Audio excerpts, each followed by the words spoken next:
நமக்கு ஒரு வாக்குத்தத்த வசனம் உண்டு. யாக்கோபு எழுதின பொதுவான நிருபம், யாக்கோபு எழுதின நிருபம் முதல் அதிகாரம் 12வது வசனம், பக்கம் 312 முதல் அதிகாரம் 12வது வசனம். எல்லாரும் எடுத்துட்டீங்களா? பக்கம் 312 யாக்கோபு எழுதின நிருபம். வாசிக்கலாமா? 12வது வசனம். சோதனையை சகிக்கிற மனுஷன் பாக்கியவான், அவன் உத்தமன் என்று விளங்கின பின்பு கர்த்தர் தம்மிடத்தில் அன்பு கூறுகிறவளுக்கு வாக்கு தத்தம் பண்ணின ஜீவ கிரீடத்தை பெறுவான். பாருங்கள் எவ்வளவு பெரிய ஆசீர்வாதத்தை. சோதனையை சகிக்கிற மனுஷன் பாக்கியவான். எவ்வளவு பெரிய கஷ்டமான பாதை, கடினமான சூழ்நிலை. ஆமென். இதிலிருந்து தப்பிக்க வழியே இல்லை என்று சொல்லி எண்ணுகிறதான சந்தர்ப்பங்களிலெல்லாம் அவைகள் நடுவிலே கடந்து செல்லுகிற மனுஷன்,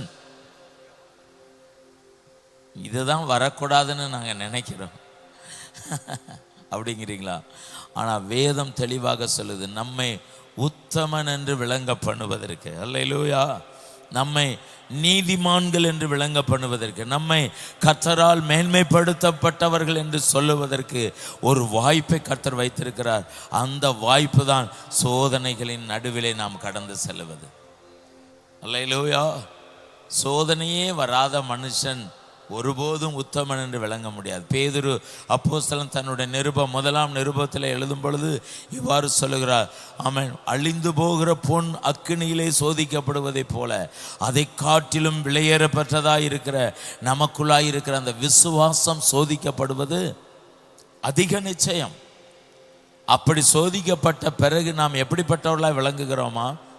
சுத்த பொன்னாக விளங்குகிறோம். ஆமென். ஒரு அக்கினியிலே, ஆமென், ஒரு பொன் போடப்பட்டு அது புடமிடப்படுகிறது என்றால் அதனுடைய கழிவுகள், அதனுடைய களிம்புகள், அதில் இருக்கிற தூசிகள், அதில் இருக்கிற கசடுகள் எல்லாம் வெளியேற்றப்படுவதற்கு அக்கினியிலே சுட்டெரிக்கப்படும் பொழுது அது சுத்த பொன்னாக மாறுகிறது போல அருமையான தேவ பிள்ளைகளாகிய நம்முடைய விசுவாசம், நாம் தேவன் மேல் வைக்கிற நம்பிக்கை, நாம் தேவன் மேல் வைத்து எதிர்பார்க்கிற அவருடைய தெய்வீக மகிமை, இவைகளெல்லாம் நமக்குள்ளாக இறங்கி வர வேண்டுமானால் நாம் சோதிக்கப்படுவது அவசியம். அல்லேலூயா. ஆனால் சோதனையிலே நாம் ஒருபோதும் செத்து போக மாட்டோம், நாம் அழிந்து போக மாட்டோம்.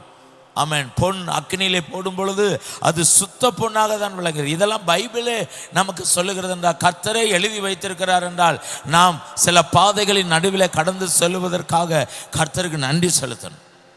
ஆமென். இந்த கஷ்டமான பாதை, இந்த வியாதி நிறைந்த நேரம், இந்த பலவீனம் நிறைந்த நேரம், எங்கு திரும்பினாலும் அடைபட்ட பாதை, எதுவுமே நமக்கு சாதகம் இல்லாத சூழ்நிலை, இப்படிப்பட்ட பாதைகள் வழியாக கடந்து செல்லும் பொழுது ஆண்டவரே உமக்கு நன்றி என்று சொல்லி பாருங்கள்.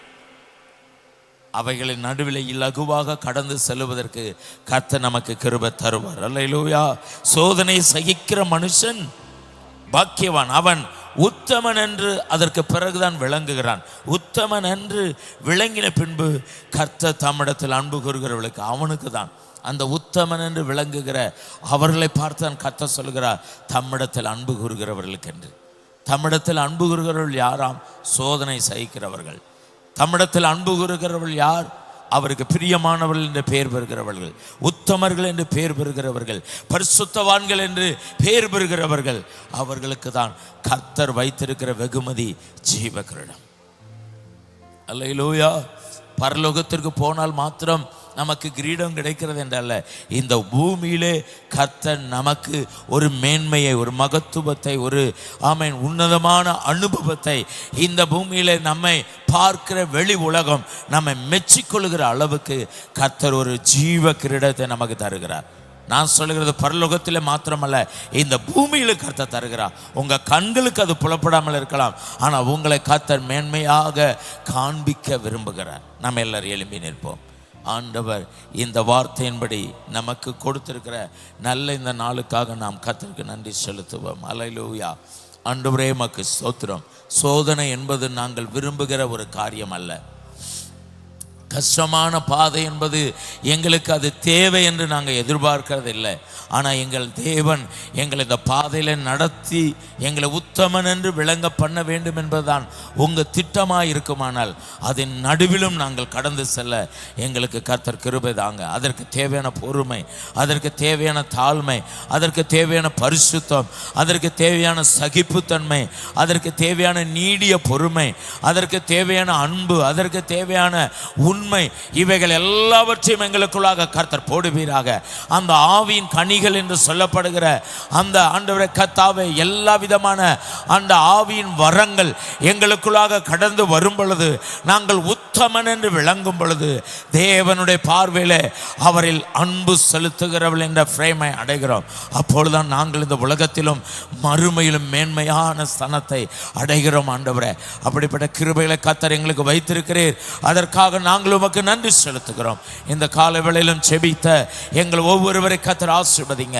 ஆண்டவரே, ஆன்லைனில் எங்களோடு கூட செபித்த அனைத்து தேவ பிள்ளைகளை கர்த்தர் ஆசீர்வதிங்கப்பா.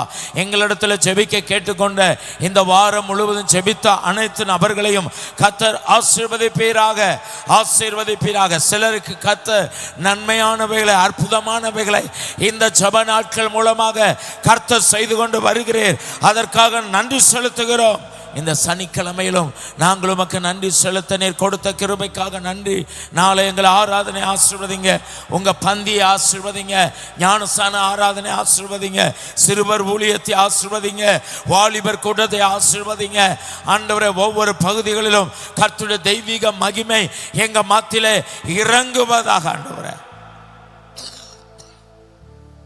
இன்றைக்கு பிறந்த நாள், திருமண நாளை நினைத்து ஆண்டவரே உமக்கு நன்றி சொல்லுகிற ஒவ்வொரு நபர்களையும் கர்த்தர் மேன்மையாய் நடத்த நாங்கள் செபிக்கிறோம்.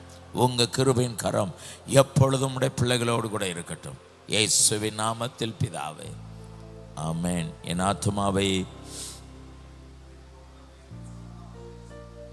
ஆத்துமாவே கர்த்தரை ஸ்தோத்திரி, சகல உபகாரங்களை மறவாதே. ஆமென்.